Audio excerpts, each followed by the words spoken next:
channels with the name of Dr. Shaku Vyas with the 5 minutes economics, where I used to take microeconomics topics and macroeconomics topics, which is much more important for all the competitive examinations as well as an UGC NET and many more competitive exams. Okay, so today our agenda of my topic will be the national income, I think, which is much more important topic for all the competitive examinations, either it is an UGC NET or it is an RPSC. One more thing, recently in many more interviews regarding the national income concepts were usually asked by the different examiners that what is a national income, what are its basic concepts, what's how to calculate national income. So guys, today myself Dr. Shaku Nidhi Vyas, I am over here to overcome all your phobias, to overcome all your confusions regarding the national income. So guys, please don't forget that it's not a microeconomics part, it's a macroeconomics part. Okay, so today I am over here which I will be make you clear that what is the GDP, that is in gross domestic production, what is an GNP, that is what is meaning of the gross national product, what is an NDP, that is net domestic product, what is in personal income, what is in disposable income, what is the meaning of GDP at factor cost, GDP at market cost, what is in indirect taxes, what is in subsidies, and how to calculate the national income. So guys, please don't forget to like and subscribe my channels, and please be active and be effective to see my future videos regarding macroeconomics as well as the contemporary issues which I usually take in my new YouTube channels with the name of Dr. Shaku Vyas. जी हाँ, national income का जो सबसे important concept है that is a GDP, that is a cross domestic production, वो मैं सबसे पहले लेने जा रही हूँ। अक्सर जब मैंने स्टूडेंट से पूछा कि बेटा आप लोग GDP, NDP, what actually all are these things, क्या आप इनके बारे में जानते हैं, तो स्टूडेंट्स कहते हैं कि मैम जब हम लोग डिफरेंट बुक्स को विजिट्स करते हैं या डिफरेंट चैनल्स को विजिट्स करते हैं तो हम लोग इतना समझ नहीं पाते। तो मैंने उसी चीज़ को ध्यान में रखते हुए एक चैनल इस तरीके से बनाया है कि इसे मैं बड़े ही सिंपली प्लेटफॉर्म में बनाती हूँ और वेरी सिंपल लैंग्वेजेस में बच्चों को समझाने की कोशिश करती हूँ। और मेरा मेन उद्देश्य यही है कि ज़्यादा से ज़्यादा बच्चों तक जाए ताकि जो बच्चे इंग्लिश मीडियम्स के हैं एज वेल एज जो स्टूडेंट्स हिंदी मीडियम्स के हैं वो मेरे चैनल पे जाइए और केवल कंसेप्ट्स को पढ़ें और एग्जाम्स में अच्छे मार्क्स को स्कोर करें। तो चलिए आ जाते हैं हम लोग हमारे टॉपिक पे, that what is a GDP, that is what is the meaning of the cross domestic production, जिसे हिंदी में कहते हैं सकल घरेलू उत्पाद। The gross domestic production is known as the monetary value of all final goods and services which is being produced in our domestic country. Hindi में यदि हम लोग इसे समझे तो 1 ईयर में एक देश के भीतर जितने भी सेक्टर से जितने भी गुड्स और जितने भी सर्विसेज का प्रोडक्शन होता है उसकी जो मॉनेटरी वैल्यू को जब हम लोग मेजर करते हैं तो उस टर्म को हम लोग क्या कहते हैं, that is known as a GDP, that is in gross domestic production. अब यदि हम लोग इसकी फॉर्मूले की बात करें तो GDP का फॉर्मूला है that is consumption plus investment plus expenditure plus bracket में X minus M, where X stands for export and M stands for the import. इसे हम लोग नेट एक्सपोर्ट भी कह सकते हैं। तो that is a formula of the GDP, that is a consumption plus investment plus expenditure plus X minus M, where X stands for the export and minus M stands for the import. मतलब जितने हमारे देश से export हुए हैं और जितने हमारे देश से इंपोर्ट्स हुए हैं उन दोनों का जो नेट डिफरेंसेस है उसे हम लोग एक्स माइनस एम से कैलकुलेट करते हैं। ओके, ठीक है। अब क्वेश्चन आता है कि what is a GDP at factor cost mean and what is at GDP at market cost mean. Confusion आ जाता है बच्चों को, अरे हम लोग कैसे सॉल्व करेंगे। कुछ नहीं है, सिंपली ध्यान दीजिए, ये वॉच है, ठीक है, ये वॉच है, ये वॉच मैं फैक्ट्री में बना रही हूं, that is the factor cost. इस वॉच को बनाने में मुझे किन किन साधन लागतों की जरूरत हो रही है। इस वॉच को बनाने में मुझे मशीनरी चाहिए, मुझे लेबर्स चाहिए, मुझे लैंड चाहिए। तो इस वॉच को जब मैं फैक्ट्री में बना रही होती हूं तो फैक्ट्री में जो कॉस्ट लगती है उसे क्या कहते हैं, फैक्ट्री कॉस्ट कहते हैं। और जब ये वॉच बन के मार्केट में आ जाती है और जिसमें वो एक्चुअल में सेल की जाती है, उसे हम लोग क्या कहते हैं, मार्केट कॉस्ट कहते हैं। तो ध्यान दीजिए, जब कोई चीज, जब कोई गुड्स, जब कोई सर्विसेज फैक्ट्री के भीतर बन रहा होता है और उसके वक्त जब कॉस्ट लगती है, तो that term is known as an factory cost. और जब वो बन के मार्केट में आ जाती है तो वहां कौन सी प्राइसेस ऐड हो जाती है, that is market price add हो जाती है, इसलिए उसे मार्केट कॉस्ट के नाम से जाना जाता है। अब क्वेश्चन आता है कि जीडीपी एट फैक्टर कॉस्ट को कैसे कैलकुलेट करें and GDP at market cost को कैसे कैलकुलेट करें। बच्चा कंफ्यूज होता है, बिल्कुल कंफ्यूज होने की जरूरत नहीं है। GDP at factor cost means GDP का फॉर्मूला तो वही का वही लगेगा, that is consumption plus investment plus expenditure plus X minus M, that is export minus import plus subsidy minus indirect taxes. ध्यान दीजिए, हमारे देश की जो गवर्नमेंट है, जब कोई गुड्स एंड सर्विसेज फैक्ट्री के भीतर बन रही होती है तो सरकार क्या देती है, उसकी कॉस्ट जब ज्यादा लगती है तो उसे रिम्बर्स करने के लिए सब्सिडीज प्रोवाइड करती है।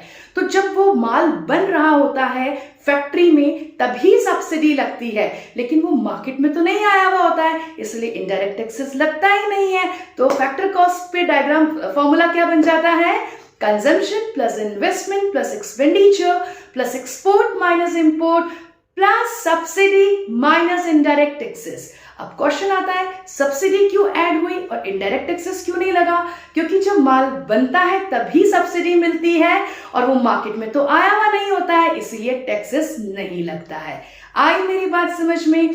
ऑन द कंट्रारी, यदि एग्जाम्स में आपसे पूछे what is the meaning of GDP at market cost, तो GDP at market cost means अब ये वॉचेस बन के मार्केट में आ चुकी हैं, अब ये फैक्ट्री में नहीं है, तो फैक्ट्री में नहीं है तो फैक्ट्री में ही हमको सब्सिडी मिलती है। अब ये मार्केट में आ गई है तो मार्केट में टैक्स ऐड हो जाएगा और सब्सिडीज क्या हो जाएगी, डिडक्ट हो जाएगी। तो जीडीपी एट मार्केट कॉस्ट का फॉर्मूला क्या होगा? The formula of GDP at market cost is consumption plus investment plus expenditure plus export minus import minus subsidy plus indirect taxes. Okay?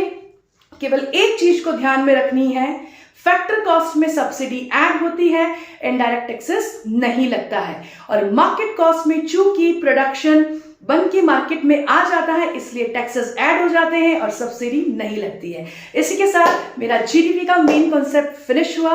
Now I am going to take the next concept, that is the GNP. Okay guys, now our second concept, what is a meaning of GNP, that is a gross national product. GNP means gross national product means इसे हिंदी में कहते हैं सकल राष्ट्रीय उत्पाद। Okay, so what is an GNP?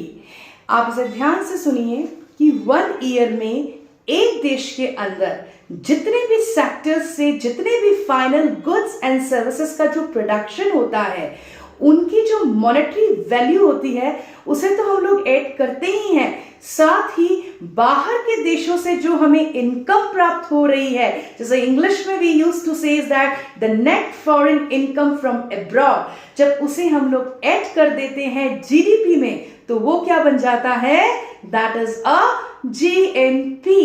So what will be the formula of GNP? The formula of GNP is in simple GDP plus net foreign income from abroad. Okay?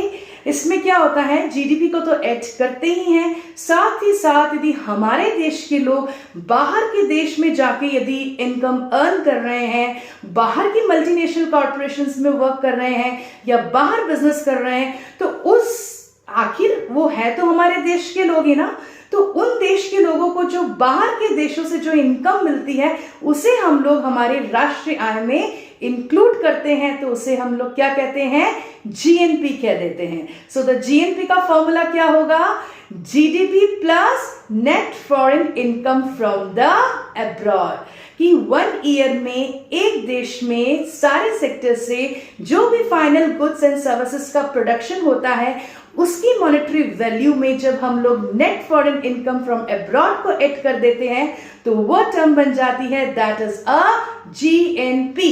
So guys, the formula of GNP is GDP plus net foreign income from the abroad. Now the question is that how to calculate GNP at factor cost and GNP at market cost. So guys, don't to be confused. Factor cost में क्या होता है, माल बन रहा है factory में, सरकार subsidy देती है, चूंकि वो मार्केट में नहीं आता है इसीलिए इनडायरेक्ट टैक्सेस नहीं लगता है.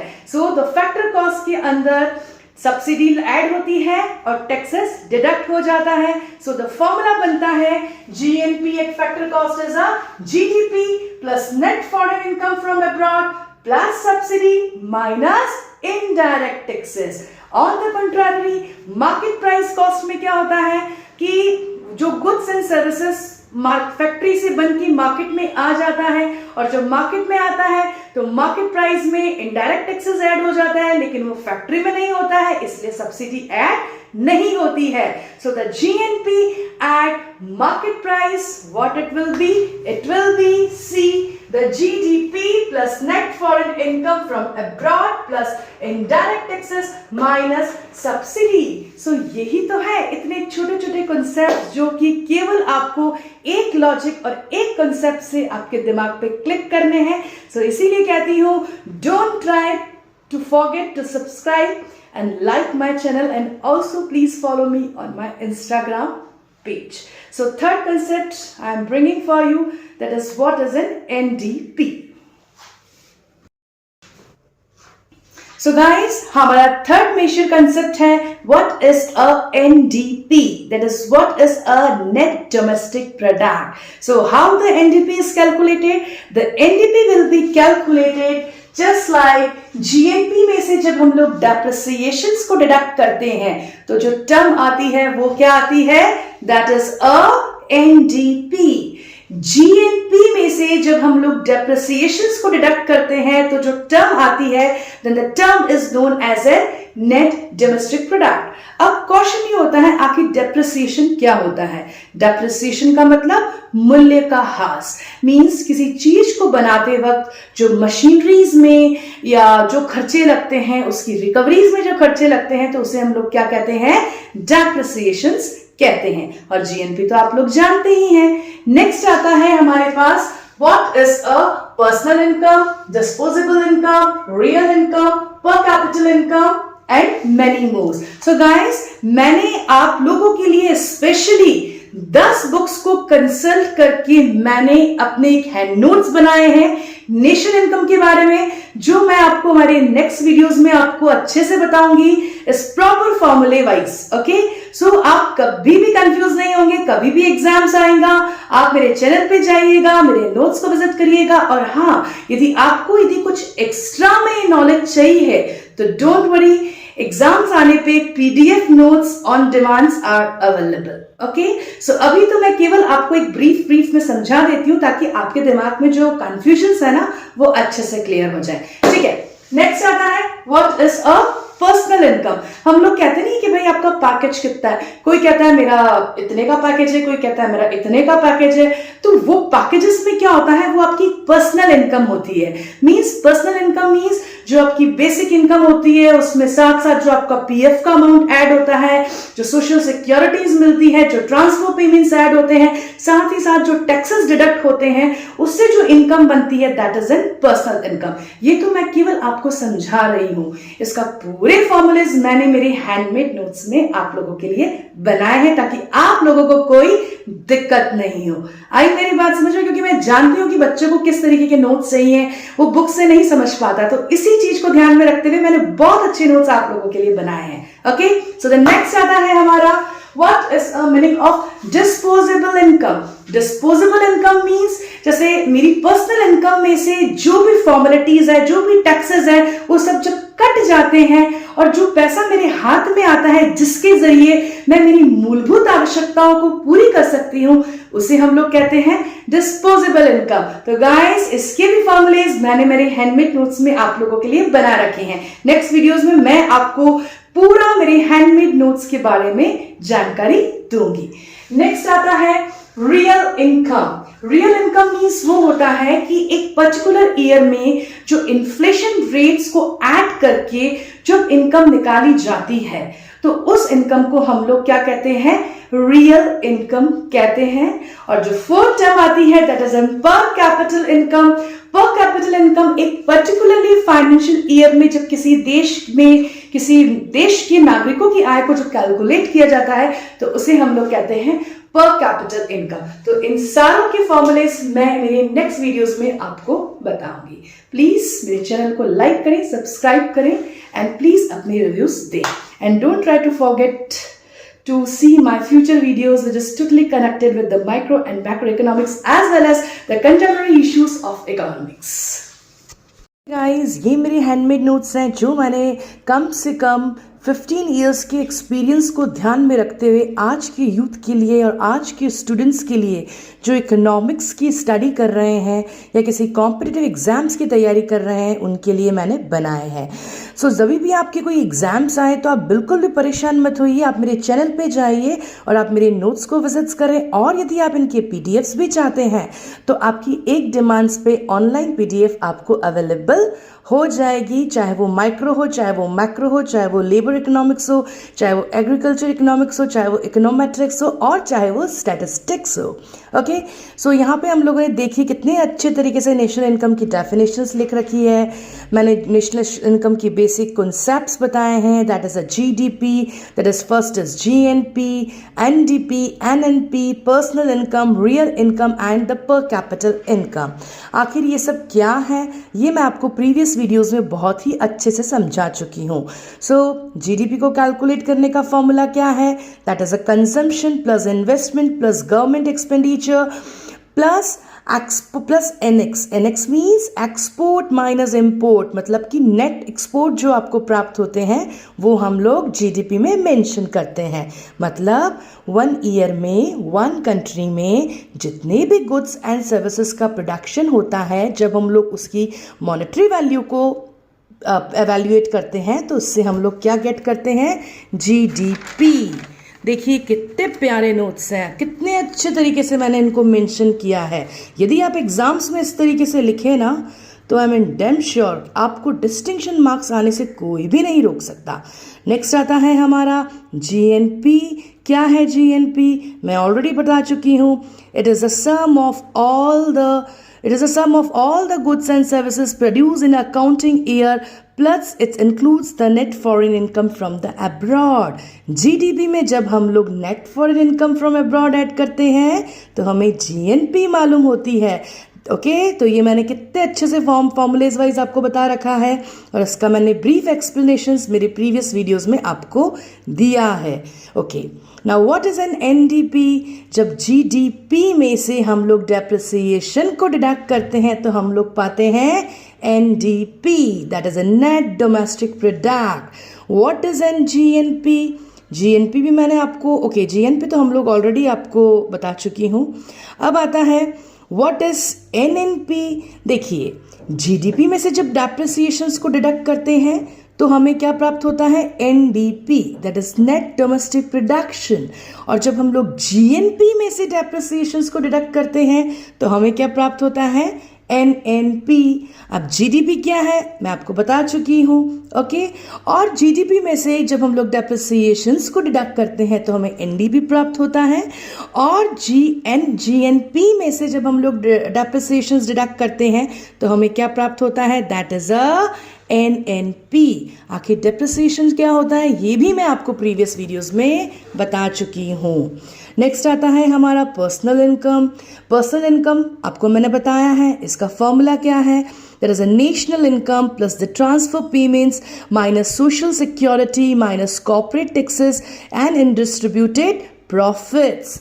जैसे कि आपका जितना पैकेजेस होता है उसमें जो आपको सोशल सिक्योरिटी मिलती है, साथ ही साथ आपको जो पीएफ मिलता है और साथ ही साथ जो आपके टैक्सेस और अनडिस्ट्रीब्यूटेड प्रॉफिट्स जो डिडक्ट होते हैं वो आपकी क्या कहलाई जाती है, पर्सनल इनकम। अब यदि आपको फॉर्मूलाज इसको पढ़ना है तो go on my notes and enjoy it. Next आता है डिस्पोजेबल इनकम। सब कुछ फॉर्मेलिटीज करने के बाद जो पैसा हमारे हाथ में बचता है, जिसे हम लोग खर्च कर सकते हैं, जिसके हम खुद मालिक होते हैं, उसे हम लोग क्या कहते हैं? Disposable income. जब पर्सनल इनकम में से हम लोग टैक्स को डिडक्ट करते हैं और सब्सिडीज को ऐड करते हैं तो वो इनकम क्या कहलाई जाती है? Disposable income. एक आता है real national income. It is a value of national income adjusted for the inflation calculated from some reference period. ये भी मैं आपको प्रीवियस वीडियोस में इसको अच्छे से एक्सप्लेन कर चुकी हूँ। अब रियल नेशनल इनकम का फॉर्मूला क्या होता है? That is a net national product at the market price divided by price into 100 divided by price index. Okay, अब आता है पर कैपिटल इनकम। पर कैपिटल इनकम क्या होती है? कि जो income earn by the resident of a country in a particular year. Okay, तो उसे हम लोग क्या कहते हैं? पर कैपिटल इनकम कहते हैं। एक पर्टिकुलर टाइम ड्यूरेशंस में जब हम लोग अपनी इनकम को कैलकुलेट करते हैं देश के प्रति नागरिक की, तो उसे हम लोग कहते हैं पर कैपिटल इनकम। ओके, अब आता है हमारा, ये तो हमारे सारे नेशनल इनकम के फॉर्मूलेज हो गए। अब हमारा आता है calculating national income. Means national income को कैलकुलेट करने की कौन कौन से मेथड्स हैं। फर्स्ट है प्रोडक्शन मेथड। प्रोडक्शन मेथड भी मैंने आपको बहुत अच्छे से समझाया है कि 1 ईयर्स में जितने भी सेक्टर से जितने भी गुड्स एंड सर्विसेज का प्रोडक्शन होता है, उसके बेसिस पे जब हम लोग नेशनल इनकम को कैलकुलेट करते हैं, then the term is known as an production method. Production method is also known as an value added method. And production method का फॉर्मूला क्या है आप देख सकते हैं। That is a value added by primary sector plus value added by secondary sector plus value added by tertiary sector. Means इन तीनों sector से जो प्रोडक्शंस होता है उनकी जब फाइनली प्राइजेस को हम लोग कैलकुलेट करते हैं, then the term is known as a production method for the calculating of national income. Next आता है income method. In this method, the total net income earned by the working people in the different sectors and the commercial enterprises is obtained. जितने भी sectors से जब incomes हमारे देश के लोग इनकर्ट करते हैं तो उसे हम लोग इनकम मेथड कहते हैं। Okay, so the national income method का फॉर्मूला क्या है? द फॉर्मूला है इसका consumption of employees plus operating surplus plus mixed income of self-employed plus net factor income from the abroad. Means हमारे देश के लोग जब बाहर काम कर रहे होते हैं उनसे जो उनको आय प्राप्त होती है उससे भी हम हमारे देश की राष्ट्रीय आय में इंक्लूड करते हैं। नेक्स्ट आ जाता है हमारा expenditure method. Expenditure method simply we can say is that it calculates the national income of the country by adding the consumption expenditure of different sectors of the economy. Means जितने भी sectors में जो भी private expenditures होते हैं उसके या public expenditures होते हैं उसके अकॉर्डिंगली जब हम लोग नेशनल इनकम को कैलकुलेट करते हैं then the term is known as an calculation of income and the basis of the expenditure method. Okay, अब आ रहा है हमारे पास problems of calculating the national income. यहाँ पे डिफरेंट फैक्टर्स हैं जिनके जरिए हमें नेशनल इनकम को कैलकुलेट करने में प्रॉब्लम्स होती हैं, जैसे कि ब्लैक मनी है, ग्रोइंग सेक्टर है, डबल काउंटिंग्स है, नॉन मोनेटाइजेशंस है। मींस हम लोग नेशनल इनकम में केवल वो ही इनकम को अर्न करते हैं जो कि हम लोगों को लीगल सोर्सेज से प्राप्त होती है।